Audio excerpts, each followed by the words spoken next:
साथ संगत जी, प्यार से कहना धन निरंकार जी।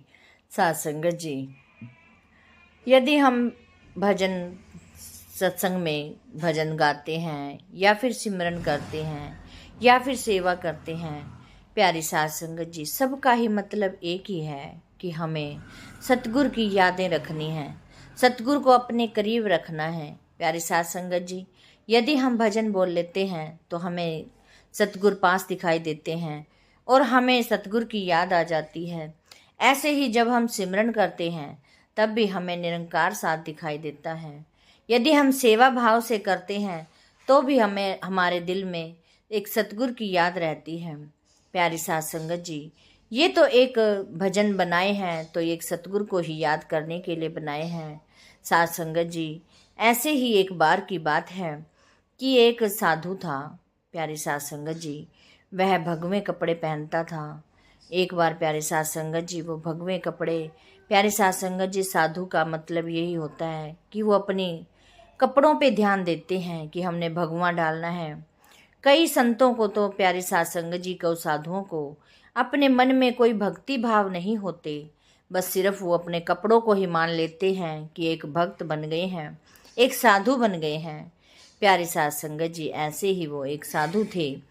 तो प्यारी साथ संगत जी, वहीं पे एक संत महात्मा रहते थे। तो एक दिन जाते जाते वो उनके पास गए और कहने लगे कि महात्मा जी, मुझे कोई ऐसे साधु बताओ, ऐसे महात्मा बताओ जिनसे मैं ज्ञान प्राप्त कर सकूं, सेवा ले सकूं। तो प्यारे साथ संगत जी, उन महात्मा जी ने कहा कि वैसे तो विद्वान बहुत हैं, जो भी कहीं भी जाओ बहुत से महात्मा, संत महात्मा भी हैं, विद्वान भी हैं, लेकिन आप ऐसे करो, आप यहाँ से सीधा जाओ, एक खाटू रहता है। प्यारी साथ संगत जी, खाटू बढ़ई रहता है, आप उसके पास जाओ। तो प्यारी साथ संगत जी, वो चलता गया और खाटू बढ़ई के गांव जा पहुंचा। वहां पर खाटू बढ़ई का एड्रेस पूछकर उसके घर जा पहुंचा। तो प्यारी साथ संगत जी, खाटू बढ़ई कुछ अपने काम में लगा हुआ था, प्यारे साथ संगत जी, और उसने वो काम छोड़कर उस साधु को एक चारपाई दी और कहा कि बैठ जाओ। प्यारी साथ संगत जी, वो साधु बैठ गया और देखते देखते उसने काफी टाइम लगा दिया। तो प्यारी साथ संगत जी, उसने कुछ नहीं देखा। तो प्यारी साथ संगत जी, जब वो उठ के इंतजार करते करते चलने लगा तो साधु ने उसने पीछे से आवाज लगाई कि एक बार ठहरो, आप यहाँ बैठ जाओ, अभी मुझे 2 घंटे का टाइम लगेगा, फिर मैं आपसे बात करता हूँ। तो प्यारे साथ संगत जी, वो साधु बैठ गए और प्यारे साथ संगत जी, वो 2 घंटे में अपना काम ही करते रहे। उसने क्या किया, और प्यारे साथ संगत जी, साधु इतने में सोचता है कि ये तो दुनियाई झमेलों में लगा हुआ है, ये तो पता नहीं क्या क्या कर रहा है, तो मुझे क्या ज्ञान देगा जब ये खुद को ही दुनियावी कामों से फुर्सत नहीं है। तो प्यारी साथ संगत जी, वो सोते बैठते बैठते ऐसे ही बैठा रहा, सोचता रहा। इतने में प्यारी साथ संगत जी, वो बढ़ई क्या करता है कि उसने 2 बांस उखाड़ कर लाया और प्यारी साथ संगत जी, उसका एक मुर्दा रखने वाला स्टैंड सा बनवाया प्यारी साथ संगत जी। और फिर प्यारी साथ संगत जी, उसने जो मुर्दे को जलाने के लिए संस्कार का सामान होता है, सारा वो मंगवाया और रख लिया। इतने में ही प्यारी साथ संगत जी, एक बाहर से भागते भागते आदमी आता है और वह कहता है बढ़ई को कि आपका पुत्र सीढ़ियों से गिरकर मर गया है। प्यारी साथ संगत जी, उसके मन में जरा सा भी शंका नहीं हुई, तो उसने कहा ठीक है। और प्यारी साथ संगत जी, जो साधु थे, वो बढ़ई को देखते ही जा रहे थे कि कैसा इंसान है, इसको अपने बेटे का भी गम नहीं है, इसने तो ठीक है कहकर टाल दिया।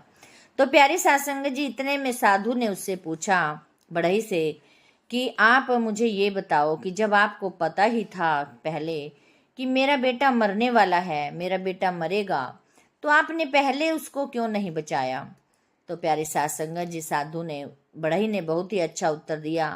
कहने लगा कि जो भी इसमें हमारे कर्मों के भोग हैं, हम जो विधाता ने लिख दिया है, जो सतगुरु ने लिख दिया है, जो निरंकार ने लिख दिया है, हमें वो मिलेगा ही। चाहे हम उसको हंस कर लें और चाहे हम रो कर लें, लेकिन जो हमने झेलना है वो हमें झेलना ही पड़ेगा। तो मुझे पता था कि इसका देहांत होना है। तो प्यारी साथ संगत जी, उसने वहाँ गया, जैसे ही जो क्रियाक्रम होते हैं, दाह संस्कार हुआ, फिर घर लौट आया और उस साधु से बात करने लगा। और फिर साधु को कहता है, फिर साधु ने गुस्से से बोला कि आपको मेरी बात समझ नहीं आई कि आप कैसे हो। आप तो समझ नहीं आता कि आप कैसे बने हुए हो। तो प्यारी साथ संगत जी, साधु बोला कि जरूर तेरे बेटे के साथ तेरी कोई दुश्मनी होगी, जो तुझे अपने बेटे का जरा सा भी गम नहीं है। तो प्यारी साथ संगत जी, उस बड़ई ने कहा कि मैं इस सतगुरु की रजा में रहता हूँ, मुझे इससे आगे और होकर नहीं चलना। मैं जैसा भी भगवान चाहेंगे, जैसा मेरा निरंकार चाहेगा, तो मैं उसी की रजा में रहता हूँ। तो प्यारी साथ संगत जी, उसने कहा बढ़ई ने कि एक और बात अब तू ठीक सुन। प्यारी साथ संगत जी, वो साधु उससे गुस्से में बोला कि मैं तो समझ नहीं पा रहा कि तेरा तो रवैया ही ठीक नहीं है, तू मुझे ज्ञान क्या देगा। तो प्यारी साथ संगत जी, साधु को भी, बढ़ई को भी थोड़ा गुस्सा आ गया। तो उसने पलट कर कहा कि हे साधु, अब तू अपने लिए, तू मुझे तो कह रहा है, तू अब अपने लिए भी सुन कि तेरी 8 दिन के बाद इसी जो सामने पेड़ है, इसी पेड़ पर फांसी की सजा होनी है। तू काट सकता है तो अब इसने फांसी को बचा ले। तो प्यारी साथ संगत जी, साधु को एक बार तो टेंशन हो गई कि कहीं इस बढ़ई की बात सच ना हो जाए। मैं तो, प्यारी साथ संगत जी, वहीं से उसी समय भाग पड़ता है। और प्यारी साथ संगत जी कहता है मन में कि मैं इस पेड़ के आसपास ही नहीं रहूंगा, जो कि मुझे इस पेड़ पर लटकना पड़ेगा। बढ़ई ने तो मुझे यही कहा है ना कि इस पेड़ पे लटक कर मरेगा। तो प्यारी साथ संगत जी, वह भागता चला जाता है, भागता चला जाता है। 4 दिन उसको हो जाते हैं भागते भागते कि मैं इस देश से ही दूर चला जाता हूँ। तो भागते भागते कहीं जंगल में एक पेड़ के नीचे सो गया थककर।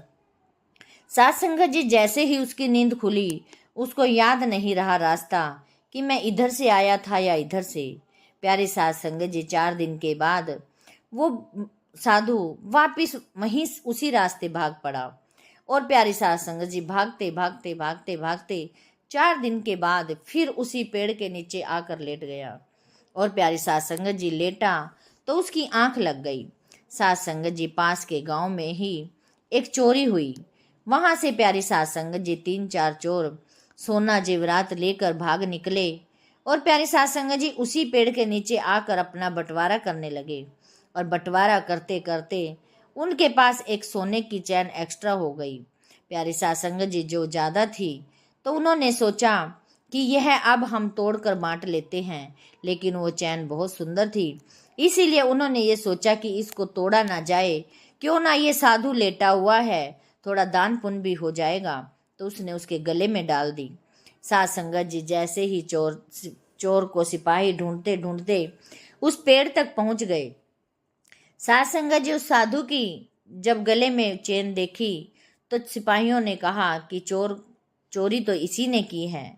चोर साधु ने कई बार मना किया कि मैंने कुछ नहीं किया, लेकिन साथ संगत जी वो साधु को राजा के पास लेकर गए और कहने लगे कि इसने यहाँ की चोरी की है।